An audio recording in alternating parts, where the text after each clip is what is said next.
Queridos irmãos, muita paz. Amar a Deus sobre todas as coisas e ao próximo como a si mesmo. Assim, Jesus resumiu a lei e os profetas. E ao nos trazer a sua lei e ainda ao nos ensinar que somos todos filhos de Deus, querias que entendêssemos, acima de tudo, que somos todos irmãos, que o amor deveria ser o traço de união entre nós. Assim, o sentimento de fraternidade é consequência direta de sermos todos filhos desse Pai.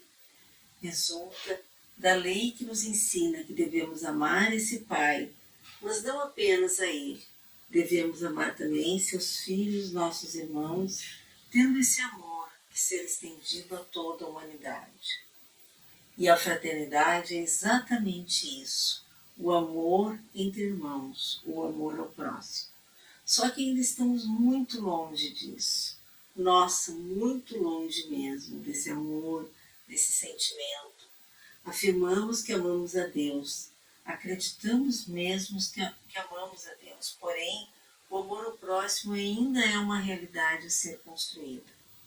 Para muitos de nós, é difícil amar até mesmo os irmãos nascidos do mesmo pai e da mesma mãe nessa vida. Inveja, ciúme, competição, ganância são alguns sentimentos que dificultam essas relações. Animosidade, aversão ocupam um grande espaço dentro dos corações.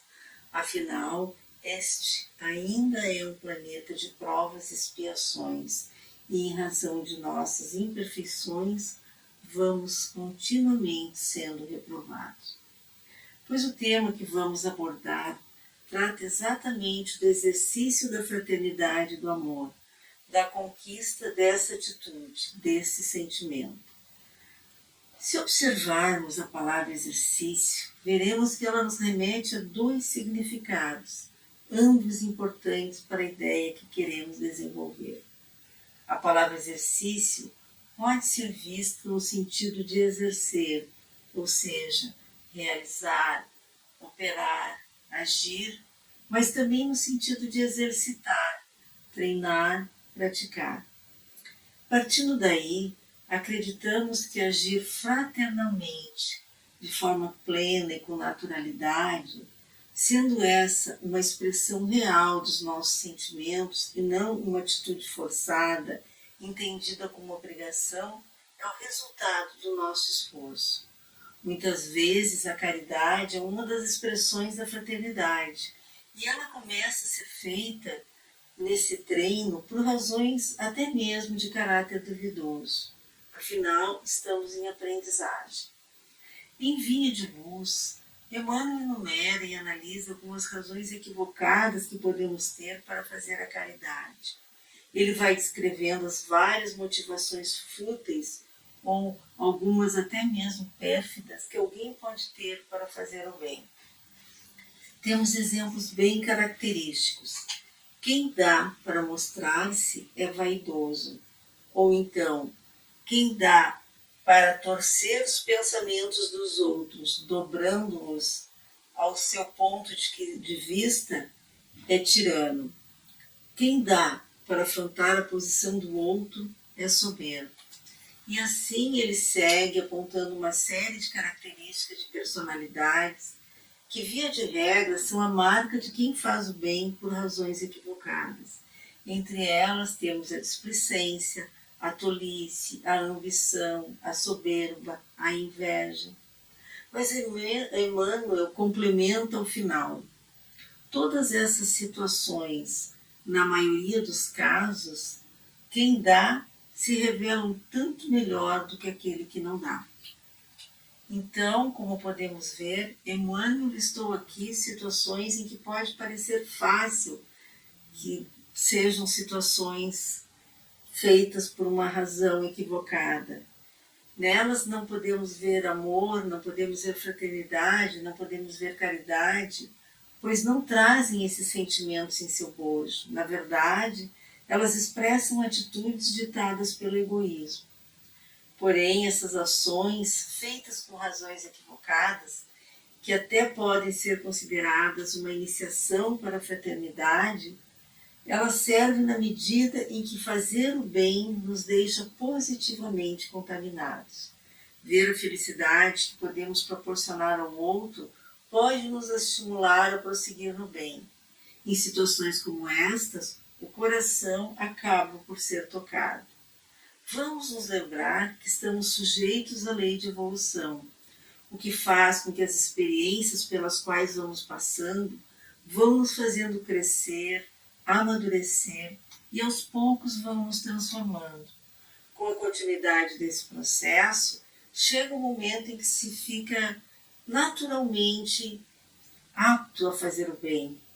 O bem não é mais feito por uma moeda de troca, por um exibicionismo, ou até mesmo porque tememos as consequências de não fazer, o que muitas vezes acontece, mas porque sentimos em nosso coração esse apelo.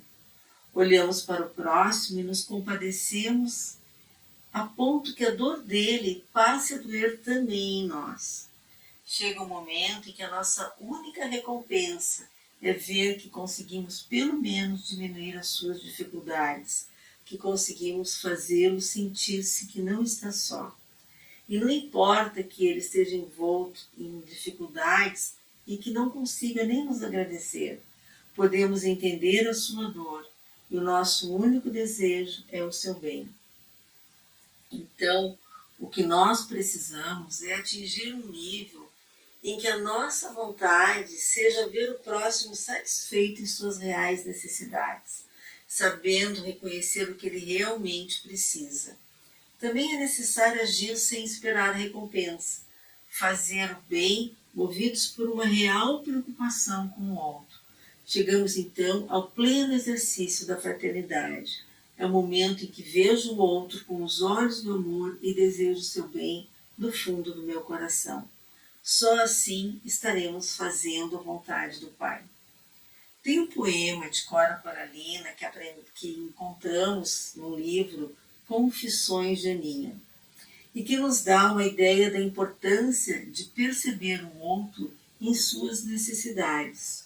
O poema chama-se Conclusões de Aninha e conta o seguinte: estava um casal de posses parado, esperando o carro que viria buscá-los, quando se aproximou uma mulher tímida, sofrida. Contou que o fogo havia consumido seu rancho, com tudo que havia dentro, e pediu auxílio para levantá-lo novamente. O homem ouviu, abriu a carteira, tirou uma cédula e entregou sem palavra. A mulher ouviu, perguntou, indagou, especulou, aconselhou, se comoveu e disse que Nossa Senhora havia de ajudá-lo. E não abriu a bolsa. Podemos ver aí um aspecto bastante difícil de ser evidenciado quando se fala das carências das pessoas. O homem prestou um auxílio direcionado àquela necessidade que foi apontada, a reconstrução do barraco. Sua ajuda, é claro, foi fundamental, mas sua esposa supriu uma necessidade muito comum e da qual pouco se fala. Ninguém sai por aí dizendo, afirmando. Eu estou falando da necessidade de consolo, de atenção, de sermos vistos e tratados como seres humanos. O homem deu o que foi pedido, mas sua esposa deu, sem ter aberto a bolsa, muito mais. Ela olhou aquela pessoa e deu o seu coração. Podemos perceber nessa atitude uma grande demonstração de sensibilidade, que é também uma expressão da fraternidade, que pode e deve ser desenvolvida. É necessário apurar o olhar para perceber o outro. Por essa razão, para sermos fraternos, precisamos exercitar virtudes, porque o exercício continuado nos torna melhores. Estamos falando aqui de virtudes que vão fazer de nós pessoas mais fraternas, e devemos entender que a fraternidade também precisa ser exercitada para ser exercida. As pequenas coisas que fazemos vão nos ensinando sobre as pessoas, vão nos dando uma compreensão sobre a realidade. A compreensão do outro é um passo fundamental para que eu possa estender-lhe à mão. Mas não é uma coisa simples. Precisamos praticar para aprender. Certo, com algumas pessoas é até fácil. É um sentimento natural, espontâneo. Com essas pessoas, as palavras gentis saem natural das nossas bocas. O sorriso que damos quando as encontramos sai sem esforço. Ter a oportunidade de auxiliá-las nos deixa felizes. Com essas pessoas nos sentimos à vontade. Agora, imaginem só como seria se pudéssemos nos sentir assim com todos. Seria mais ou menos como viver no paraíso. Só que para conquistarmos o reino de Deus, temos que criá-lo dentro de nós e depois espalhá-lo à nossa volta. Isso exige de nós bons sentimentos, bons pensamentos, boas atitudes, e não apenas com as pessoas que estimamos, mas estendendo essas ações, buscando reconhecer em cada irmão filho do mesmo Pai, o nosso Pai maior. Exercer a fraternidade é exercer amor. Para construirmos o paraíso, necessitamos de empenho e trabalho, e de uma maneira incessante. John Donne, poeta e pregador inglês, escreveu: nenhum homem é uma ilha sozinho em si mesmo. Falou que a morte de qualquer homem me diminui porque sou parte do gênero humano. E complementa dizendo: e é por isso que não me pergunte por quem os sinos dobram, eles dobram por ti. Nas cidades pequenas era costume tocar o sino cada vez que havia uma morte, para que todos fossem avisados. A comunidade estava diminuída. Precisamos considerar que se há tristeza, se há dor e sofrimento, isso diz respeito a todos nós. Muitas vezes, estando nós ainda em uma fase de imaturidade espiritual, a realidade não nos sensibiliza da mesma forma que nos toca quando nos sentimos unidos uns aos outros. Por isso é imprescindível começar a crescer abandonando a infância espiritual. Só o crescimento nos possibilita entender o quanto somos afetados pelo destino de cada um. Consequentemente, o quanto podemos afetar os outros, para o bem ou para o mal. Só o crescimento nos possibilita sentir que somos todos filhos do mesmo Pai e habitantes da mesma casa, o nosso planeta Terra. Não foi por outra razão que Paulo de Tarso escreveu em carta aos Romanos: alegrai-vos com os que se alegram e chorai com os que choram.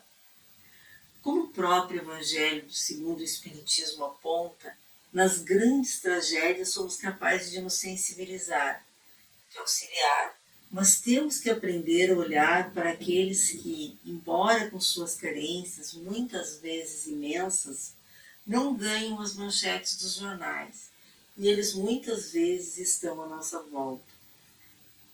Nossa meta é sermos melhores a cada dia que passa, sem saltos gigantescos, cada um em seu próprio ritmo, mas numa busca incessante.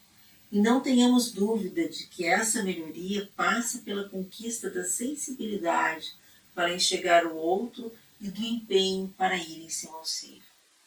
Acontece que para que nossa busca seja bem-sucedida, nós precisamos de um modelo, um guia que nos mostre o caminho.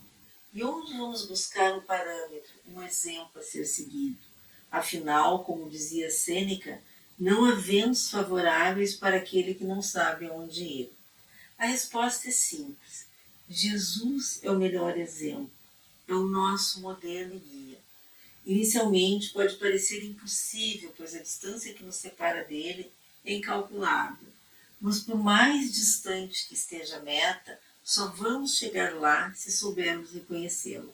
Se não sabemos onde queremos chegar, mesmo o objetivo mais próximo vai se tornar inatingível. É como andar sem rumo, às cegas. E essa é a razão pela qual, mesmo cientes de nossas imperfeições e da distância que nos separa de Jesus, só tendo certeza do que podemos e devemos ser, conseguiremos atingir a nossa meta. Afinal, estamos fadados à angelitude. Esse é o destino que o Pai nos reservou. E é assim que cada um de nós, em seu próprio ritmo, dentro de suas possibilidades, deve caminhar na direção largamente apontada pelo Evangelho, a Boa Nova, que nos ensina o caminho a seguir, trazida por quem mais do que por palavras nos ensinou pelo exemplo. A fraternidade tem variadas formas de expressão, todas com o objetivo de nos aproximar do outro, sendo a concretização do nosso sentimento de amor ao próximo, se reveste de um sem número de virtudes.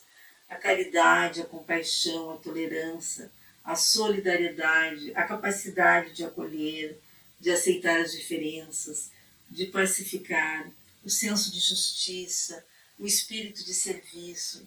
Isso só para mencionar alguns. No Evangelho segundo o Espiritismo, em seu capítulo 17, vemos que a virtude, em seu mais alto grau, é o conjunto de todas as qualidades essenciais que constituem um homem de bem. Nossa tarefa inadiável é o cultivo dessas virtudes. Para isso, devemos nos valer do autoconhecimento, cultivar a prática de nos avaliarmos constantemente. Precisamos descobrir o que somos, o que queremos ser e o que devemos fazer para ser o que queremos. A cada ato nosso, vamos refletir: será que eu deveria ter tido um pouco mais de paciência? Será que eu não fui injusto?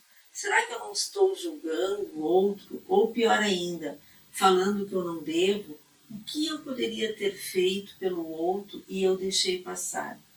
São perguntas banais, mas que talvez nos mostrem a realidade dolorosa do nosso egoísmo, que nos mostra o desperdício de oportunidades, não de fazer coisas grandiosas que vão mudar o mundo, mas às vezes de fazer coisas simples, nem por isso menos importantes.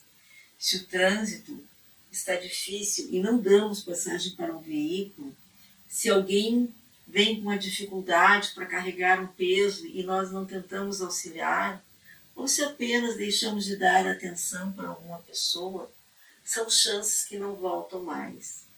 Dói perceber que roubamos de nós mesmos a possibilidade de ver um sorriso, de secar uma lágrima. Roubamos de nós mesmos a satisfação de termos feito o que é certo. Nos deixamos levar pela indiferença. Hoje em dia temos diploma de indiferença. E a indiferença é uma das maiores chagas do mundo moderno. É um mal a ser combatido. E é uma triste consequência do egoísmo que ainda habita em nós.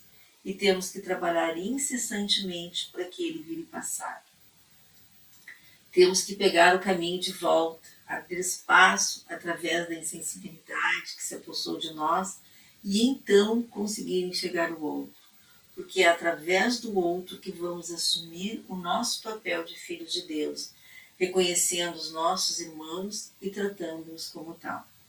E temos que fazer isso não apenas pelo outro, mas por nós mesmos, porque a fraternidade é a base do mundo com o qual sonhamos. Tem uma frase atribuída a Santo Agostinho que diz mais ou menos o seguinte: se o homem soubesse as vantagens de ser bom, seria bom apenas por egoísmo. No livro Jesus no Lar, temos uma história que demonstra muito bem essa ideia.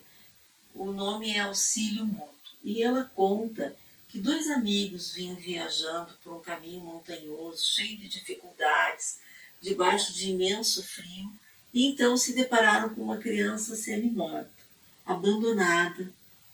E o primeiro, já mais endurecido de coração, olhou e foi logo declarando que não iria perder tempo com a criança.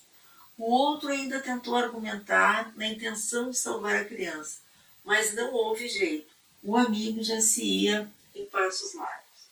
Mesmo assim, o segundo viajante não desanimou.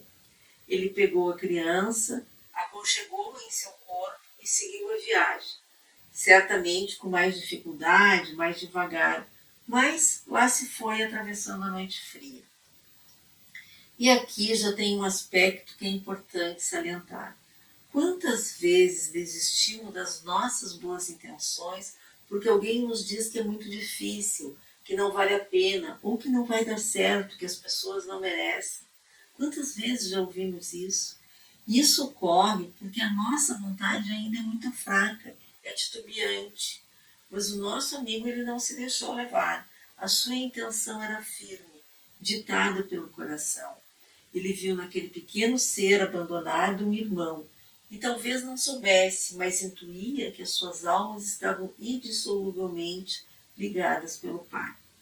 Voltando à nossa história, quando chegou ao seu destino carregando a criança, ele percebeu que o amigo que seguia à frente ainda não havia chegado. No dia seguinte, descobriu-se que ele tombara nas pedras do caminho e morreu congelado. Seguindo egoisticamente, sozinho, ele não resistiu à onda de frio e caiu, acabando por congelar-se, enquanto o companheiro que levava a criança junto ao coração foi recebendo suave calor que o ajudou a ir em frente na noite fria. O nome da lição diz tudo: auxílio mútuo, aludindo à ideia de reciprocidade no auxílio. O bondoso homem que se apiedou e carregou a criança para que ela não morresse de frio, na verdade foi salvo pelo seu calor. Não tendo a intenção de receber nada em troca, o homem foi salvo porque salvou a criança. Conta-se que a antropóloga Margaret Mead, ao ser questionada por um estudante sobre o que determinava, em sua opinião, que um povo era civilizado, se é uma invenção, um artefato, que indícios povos antigos deixaram demonstrando seu primeiro sinal de civilidade? Em resposta, ela teria afirmado que era um fêmur cicatrizado. Mas por que um fêmur? Porque além de ser o osso que mais demora para cicatrizar, ele é fundamental para o nosso deslocamento por se localizar na coxa. Sendo os povos primitivos nômades, sempre buscando lugares com mais alimento e segurança, as pessoas sem condições de caminhar eram abandonadas e acabavam por ser devoradas pelas feras. Nessa circunstância, um fêmur cicatrizado era a prova de que essa pessoa recebeu cuidado, não tendo sido abandonada à própria sorte. Podemos imaginar então que o corpo ficou esperando que ela pudesse andar, ou então encontrou uma forma de levá-la para onde fosse. O certo é que ela foi cuidada pelos companheiros.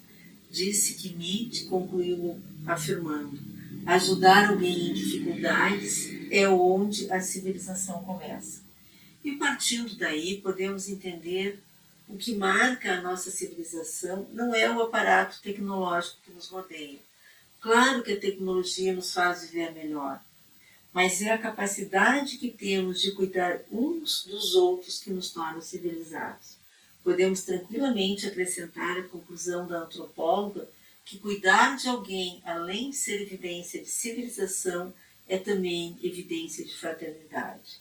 Sabemos que fazer o bem pode deslocar o centro de nossa atenção para o outro, diminuindo as nossas dificuldades à medida em que vamos nos entregando. É um remédio para todas as dores, até mesmo dores físicas, podem ser mitigadas com a dedicação ao próximo. São muitos os casos de pessoas que, após perdas inestimáveis, ressignificam a sua dor trabalhando no bem. Aqui no estado temos um exemplo muito emblemático. Diz a Gonzaga, após a imensa dor de perder seu filho de 18 anos em um acidente de trânsito, criou Vida Urgente, Fundação Tiago Gonzaga, com o objetivo de evitar que outros pais sentissem a mesma dor. E há quase 30 anos tem se dedicado a esse objetivo. E nós, como estamos agindo em relação ao outro? Conseguimos ver a dor do outro ou ainda estamos centrados em nossas próprias dores? E até que ponto podemos dizer que estamos cuidando do outro? Das crianças, dos idosos, dos doentes? Qual foi a última vez que eu visitei aquela tia idosa ou um vizinho que está doente, ou mesmo que eu liguei para um colega que está afastado do trabalho para saber como ela está? Talvez essas pessoas precisem de ajuda. E pode acontecer que a única ajuda que elas precisem é saber que alguém se lembra delas, que se preocupa com elas. Uma vez ouvi de uma pessoa que o maior receio que ela tinha era de um dia morrer sozinha em seu apartamento e ninguém perceber, ninguém sentir a sua falta. Segundo seu relato, ela tinha filhos, tinha netos, mas eram todos muito ocupados. Mas nós temos uma vocação para a fraternidade e a maior prova disso é que somos interdependentes. Os bebês humanos, ao contrário dos bebês de outras espécies, são os mais lentos para aprender a sobreviver por conta própria. Ao nascerem, demorem a conseguir o próprio alimento, a abrigar-se do frio ou manter-se em segurança por si mesmo. Mas a realidade é que a autonomia realmente nós nunca seremos capazes de adquirir. Somos dependentes uns dos outros, e não apenas nas questões materiais, como alimentação, segurança e abrigo. Nossas necessidades se ampliam se considerarmos o ponto de vista emocional. Afeto, companhia. Hoje sabemos que um abraço tem efeitos curativos. Estudos nos mostram que tem o poder de reduzir os batimentos cardíacos e a pressão sanguínea, prevenindo doenças. A solidão está devastando as pessoas. Ela causa uma dor que não podemos avaliar. A solidão é uma das maiores causas de suicídio, não apenas no nosso país, mas no mundo inteiro. A solidão gera depressão, gera o uso de drogas ilícitas ou lícitas e agrava as doenças. Não ter com quem conversar, não ter para quem contar as suas dificuldades, as suas dores, ou mesmo as suas alegrias e vitórias, faz com que o seu mundo não tenha cores. Vamos lembrar em Emmanuel que ele vem nos alertando que na prática legítima do Evangelho não cabe apenas gastar o que temos, mas também dar o que somos. É grande o número de pessoas que se ressente da falta de um olhar. Quando alguém abre uma porta para mim, eu agradeço, eu sou bem educado. Mas eu olho de frente para essa pessoa, eu mostro a minha gratidão olhando nos seus olhos, ou apenas digo um obrigado, jogado. Quantas vezes eu peço desculpas olhando para o nada? Eu realmente agradeci ou pedi desculpas? São palavras jogadas ao vento, jogadas não pela minha vontade de manifestar meu sentimento a uma pessoa, mas por um reflexo que eu tenho de falar certas coisas em determinadas situações, resultado da minha educação. Um olhar, um aceno, uma carícia, um momento de atenção, um tempo para escutar. As pessoas estão precisando muito disso. E às vezes tem pessoas bem próximas de nós com uma grande carência e nós não percebemos, porque não estamos prestando atenção.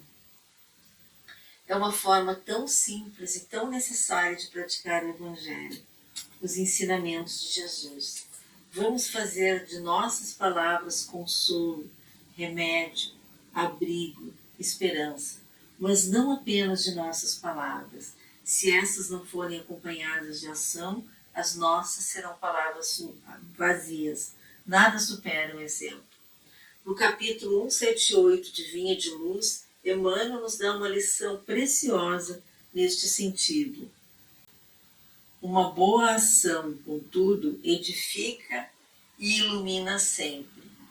A criatura ignorante que observa aprende e eleva-se. Os olhos menos benevolentes que a veem recebem nova claridade para a vida íntima. O homem quase retificado que a identifica adquire mais fortaleza para restaurar-se. Se deseja, portanto, propagar o espírito do cristianismo, atende à obra individual com Jesus. E falando no espírito do cristianismo, lembremos Francisco de Assis, a quem foi dada a tarefa de fazê-lo ressurgir. Francisco reconhecia os seus semelhantes em toda a criação. Ele sabia que o sol e a lua eram seus irmãos, porque já sentia em si essa realidade que hoje a ciência tanto propaga, que somos uma unidade. Sua fé era do tamanho do mundo, e ele encontrou no amar e no servir o grande propósito da sua vida, vivendo e lembrando a todos as lições que o Mestre deixou. E fica o convite a todos nós. Luz e paz.